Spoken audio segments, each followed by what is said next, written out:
Stephen Hawking was asked what he thought of religion. And he said, religion is a fairy story for people afraid of the dark. And that appeared in The Guardian in London. And I was asked by The Times, I think, to make a comment. And I said, do you want a brief comment? Oh, they said, yes, please. So I said, atheism is a fairy story for people afraid of the light.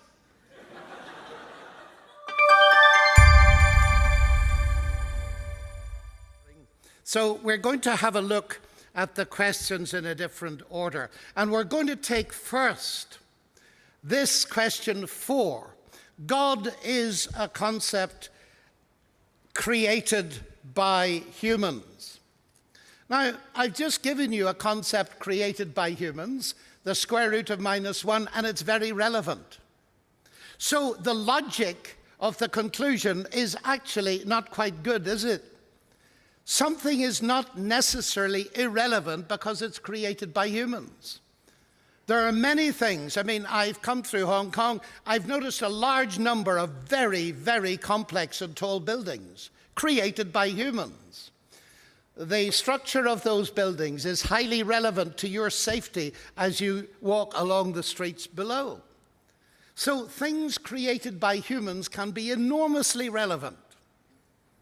But when it comes to the question of God, the idea of God being a fiction and therefore relevant is not satisfactory, and in particular, it is not satisfactory to my antagonist, Professor Richard Dawkins. As you know, he's written a world best-selling book called The God Delusion. And he holds that because God is a fiction created by humans, belief in God, faith in God, is not only a delusion, but a pernicious delusion. That is a dangerous delusion. The Nobel Prize winner, Steven Weinberg, a physicist, says the world needs to wake up from the long nightmare of religion. Nightmares are, of course, delusions.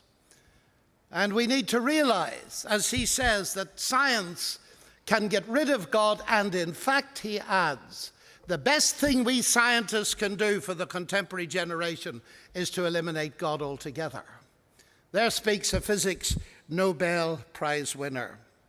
Now, what is a delusion? It's a persistent false belief based on strong contradictory evidence. And so Richard Dawkins puts God in the same category as Father Christmas. Now, that's a pity, really, because he's not thinking straight. When I was a child, I believed in Father Christmas. I no doubt some of you did. And then I discovered Father Christmas was a delusion.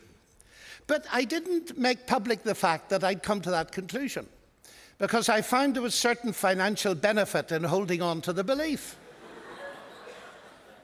Now, I put it to you, ladies and gentlemen, have you ever met an adult who came to believe in Father Christmas?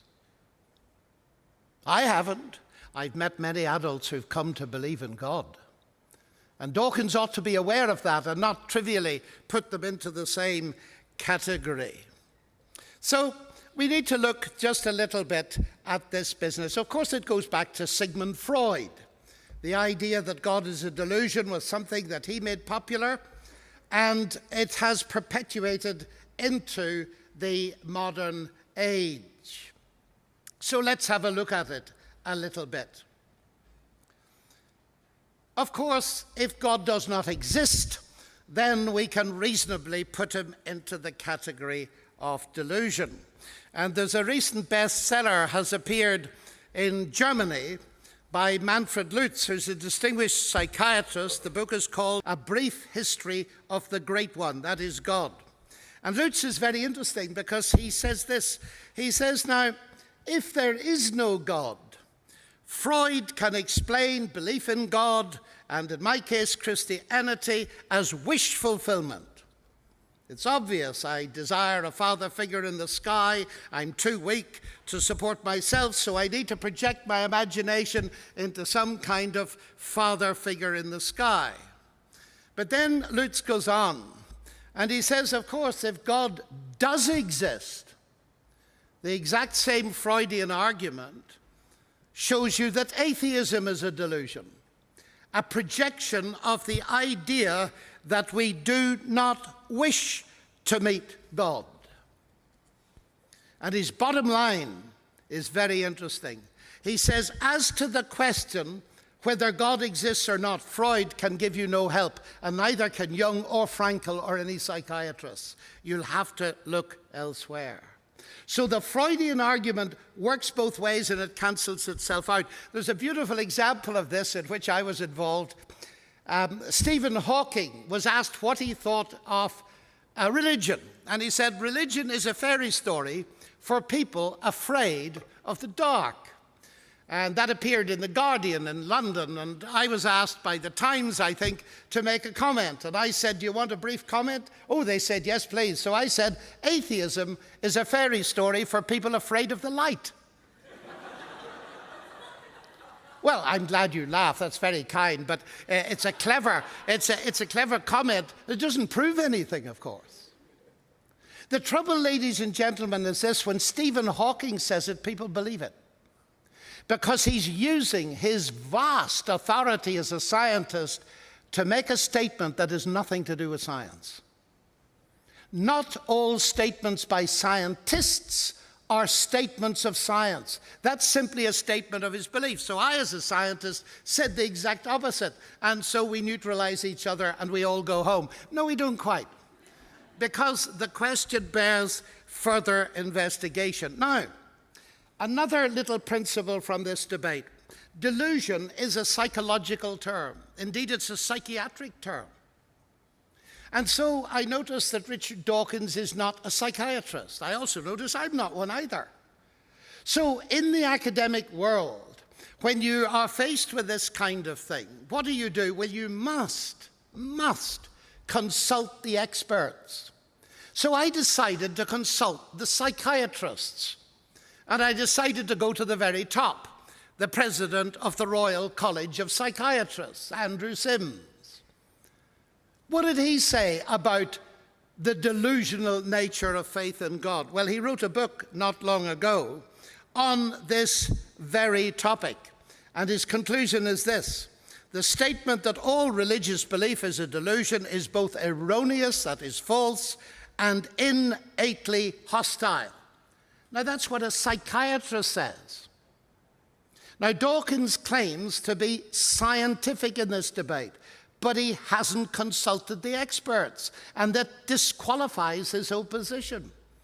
Because this is a top psychiatrist, it's actually much more interesting than that, because he also tells us about the evidence for the well-being and human flourishing that proceeds from believing in God.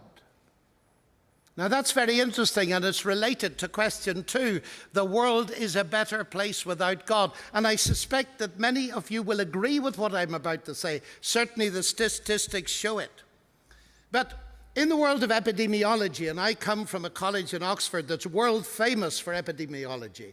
Its first warden discovered the link between lung cancer and smoking, and we know the effect that's had on the world. And studies have been done to see if there's any correlation between belief in God and well-being. That's a hard thing to define. And all these studies have been collected together in what is called a meta-study, a study of studies. And Andrew Sims points out the result of one of the biggest, as published in the American Journal of Public Health. He says this: in the majority of studies, religious involvement is correlated with well-being, happiness, life satisfaction, hope, optimism, purpose and meaning in life, higher self-esteem, better adaptation to bereavement, greater social support, less loneliness, lower rates of depression, faster recovery from depression, lower rates of suicide, fewer positive attitudes to suicide, less anxiety, less psychosis, fewer psychotic tendencies, less criminal activity, lower rates of alcohol and drug abuse, greater marital stability, and so on and so forth. Now, this is a massive scientific study. And Andrew Sims then says, if the results of this study had shown the opposite trend, that there was a correlation between lack of well-being and religion, it would have hit the headlines in every newspaper in the world. But because the correlation goes the other way, he says, and I quote, "This is the best kept secret of psychiatry." So if you want to ask about scientific, in the social sciences, investigation of this, the evidence is mounting that belief in God is not health neutral, it's not well-being neutral, it is actually positive. Now, I rush to say that doesn't prove it's true. In fact, you only get proof in the strict sense, ladies and gentlemen, in my field of pure mathematics, as you mathematicians will know. But we use the word proof in two ways. The rigorous way in mathematics, you don't even get that kind of proof in physics or any of the natural sciences. And the informal way, for example, in a court of law, can we demonstrate that beyond reasonable doubt? We talk not about proof, but about evidence, about pointers. And that does not, of course, mean that what we believe is necessarily weak. I cannot prove to you mathematically that my wife, with whom I've been for 45 years, loves me. I cannot prove it to you mathematically, but I'd stake my life on it because I believe the evidence is there. Do you see the difference? And so, although the link between well-being and belief in God does not prove it, it's powerful evidence pointing in the direction of this statement. If there is a God who created us, and who loves us, and in whose image we are made, then it's not surprising if believing in him and trusting him brings about a state of well-being. That, at least, is perfectly consistent.